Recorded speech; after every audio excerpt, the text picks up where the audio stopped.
Buying an apartment in New York City is not like buying a house anywhere else in America. And if nobody explains that to you before you start looking, you can lose your dream apartment, your deposit, or both. I'm Joshua Fassu, a New York City relocation specialist, and today I'm walking you through the exact step-by-step process of buying an apartment in this city, from mortgage pre-approval all the way to closing day, explained simply with zero jargon. By the end of this video, you'll understand exactly what to expect, in what order, so you don't get blindsided by the way most of out-of-town buyers do. Before we dive in, if you're watching this because you're actually thinking about buying, selling, or relocating to New York City, I want you to know something.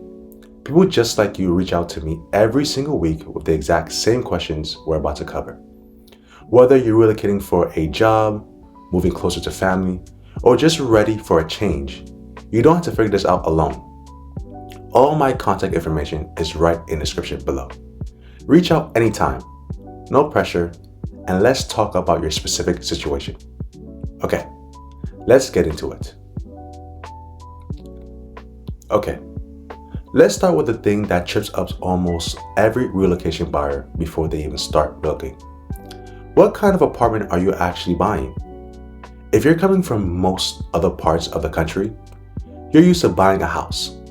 In New York City, the vast majority of what you see on the market falls into one of three categories: co-ops, condos, or townhouses. And they are not the same thing at all. Let's start with co-ops, because they make up roughly 70% of the housing stock here in the city. When you buy a co-op, you're technically not buying a real property. You're buying shares in a corporation that owns the entire building.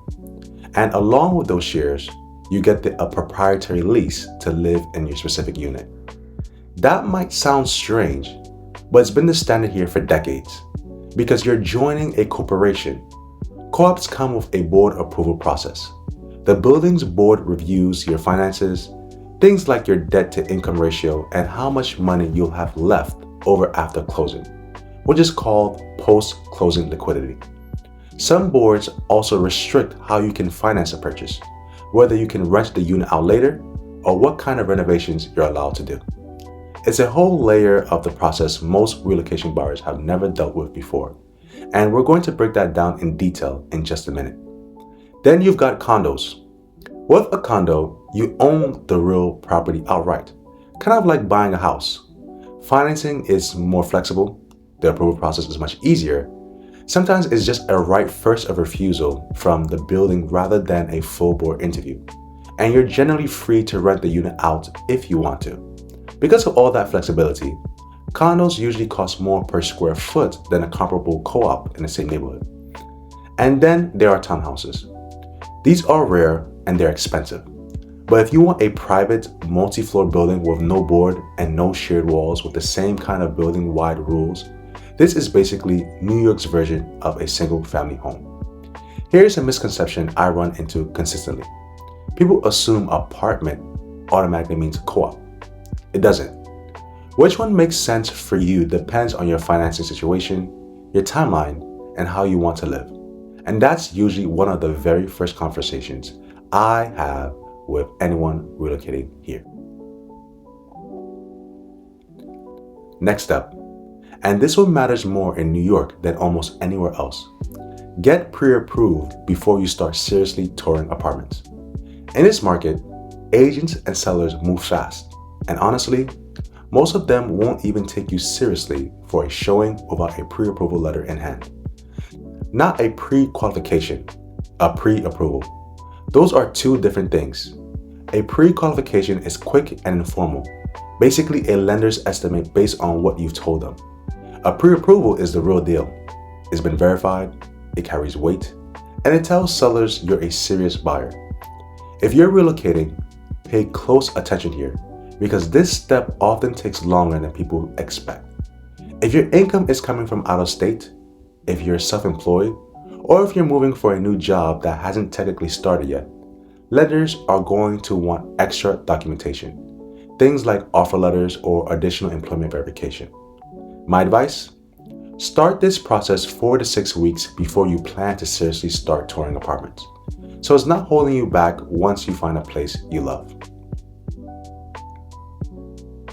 Now let's talk about your team, because in New York, that team looks a little different than it does in most of the country. First, unlike many states, New York City legally requires a real estate attorney to be part of your purchase.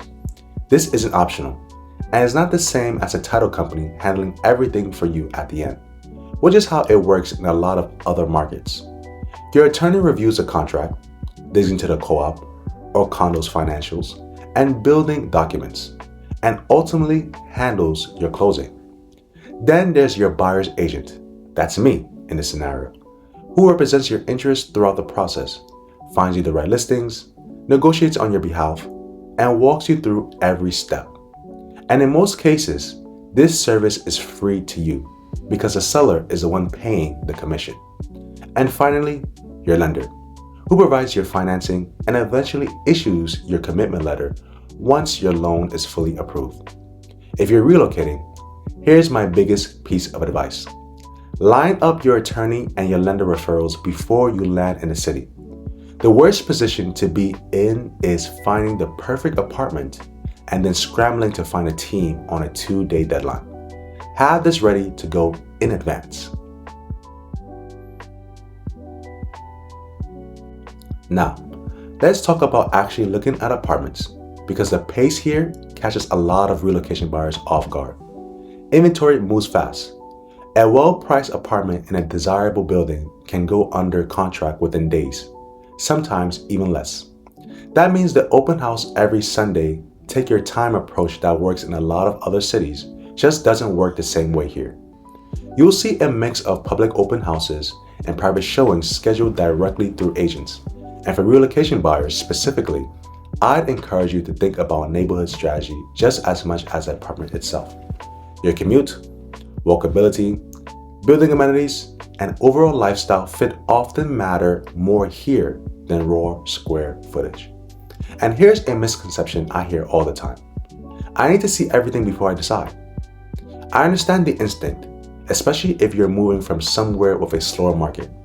But in New York, hesitation costs you good apartments. The buyers who do well here are the ones who get pre-approved early, get crystal clear on their must-haves, and move decisively when the right place shows up. Once you find the one, here's what happens next.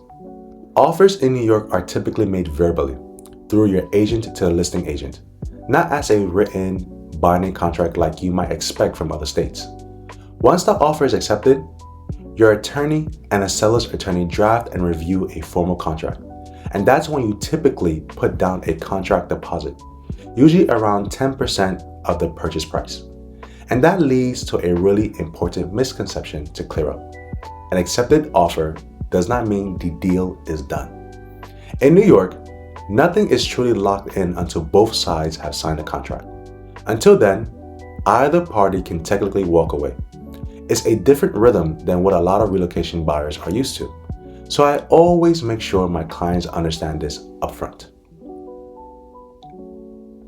Okay, if you're buying a co-op, this next step is the one that tends to worry relocation buyers the most, the board package. Basically, once your contract is signed, you'll need to put together an application for the building's board, and it's thorough. We're talking financial statements, tax returns, reference letters, a detailed application, and in many buildings, a personal interview with the board itself. I want to set realistic expectations here. This process typically takes anywhere from 4 to 8 weeks, and boards do not have the right to reject a buyer without giving a specific reason. I know that sounds intimidating, but here's the reassurance. With the right preparation and a complete, well-organized package, the overwhelming majority of my clients get through this without any issues. It really comes down to preparation, not luck. While all that is happening, there's a lot going on behind the scenes. Your attorney is reviewing the building's offering plan, its boarding meeting minutes, its overall financial health, and checking for any pending litigation involving the building. Meanwhile, your lender is ordering an appraisal and finalizing your underwriting. This is also the point where relocation buyers are often surprised by New York's closing costs. So let me flag a few now. If your purchase is over $1 million, you'll owe what's called the mansion tax. You'll also see New York City and New York State transfer taxes, a mortgage recording tax if you're financing, and title insurance costs. None of these are hidden fees. They're just specific to New York. And I always make sure my out-of-state clients see these numbers early, not as a surprise at the closing table. And finally, closing day. Here's what actually happens. You'll sign a generally large stack of documents, your funds get wired, and then you get your keys. That's it. You're officially a New York City homeowner. In terms of timeline, from an accepted offer to closing, co-ops typically take anywhere from 60 to 90 plus days because of that board approval process we just talked about. Condos tend to move faster since there's no board review interview. I know all of this can feel like a lot when you're hearing it laid out step by step, but I promise you, with the right team guiding you through each step, this is a very manageable process, even if you're moving here from across the country. If this gave you a clear picture of how buying in New York City actually works, and you need further assistance, reaching out using the information in the description. I work with people moving here every week, and I'd love to help you get it right the first time. Also, if you're curious to watch more, I've got videos covering everything from neighborhood breakdowns to the true cost of moving here.